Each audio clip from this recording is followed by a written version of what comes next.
Greetings, my fellow descendants. It's a boy right here, K-Pro, and I'm back with yet another interesting tutorial.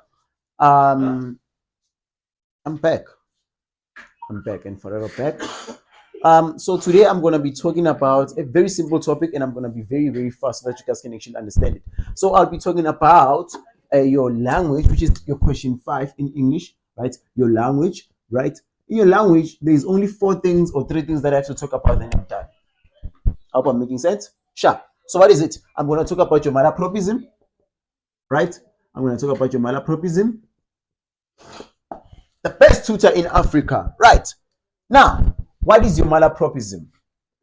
I'm getting old. Now, when we deal with malapropism, I'm going to make an example. I'm just looking for sentences here on my phone. It says I am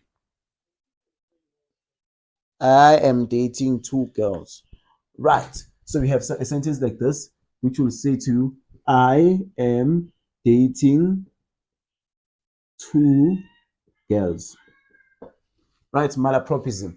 Can you see what's going on there? This 2 is wrong, right? This 2 is wrong, right? So what has to happen there? You have to replace it with the right word, which is 2 there. It takes you back to homophones and homonyms, right? Perfect. That's malapropism for you. Nothing different, nothing difficult. I hope I'm making sense. Sharp. And then we're going to go to because we are going to go to, I think it's what we call a Concord error, right? A Concord error. Now listen to me very, very briefly and carefully. A malapropism, for those that do not know, I'm just saying for the fact that there's people that actually don't know. A malapropism is the misuse of a word. Nah, it's a misuse of a word. Use this one. It's because it's similar sounding. Use this one by mistake. That's why I'm saying it's taking you back to homonyms and homophones. A Concord error is the agreement of the verb and the noun. Né? It's the agreement of the verb and the noun. Forgive me, my work is all over the place, but that's how I teach actually. Right? I hope I'm making sense. Sure, perfect. So it's the agreement. Né? Now check. The boys kick the ball. The boys kicks the ball. Full stop. Right? The boys kicks the ball. Do you understand what I'm saying? Remember, I said it's the agreement of the verb and the noun. I'm going to dwell more on this because I want people to actually understand what's actually going on. Right? First of all, when you are dealing with Concord error, you have a question which says correct the Concord error. First, identify the noun. What is the noun here? It's the boys. Ne? That's your noun. Right? Sharp. Then identify what? The verb. Remember I said it's a verb and noun agreement. So you got the noun. Where is the verb? Here is the verb. Right. Now, notice something. The rule of English says if a noun is in singular form. Listen, a noun and the verb can never be in the same form. Listen, if this noun, as you can see, it's in plural form, right? And also this verb is in plural form, which means now in mathematics they say it's negative, right? Again, right?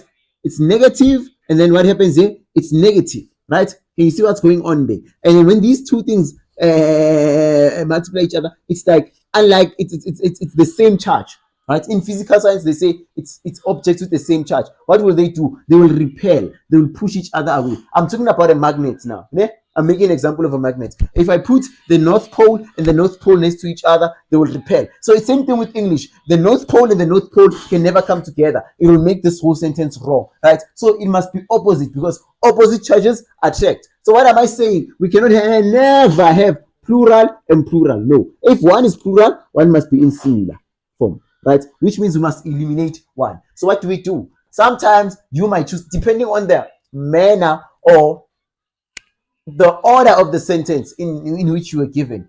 You can be able to say the boys kick the ball, then you remove s from this one, right? Then it becomes the boys kick the ball. Can you see that the verb now is in singular form? So always, if the noun is in plural form, it means automatically the verb will be in singular. If the noun is in singular, it means automatically the verb will be in plural form. That's what you have to know about the Concord error.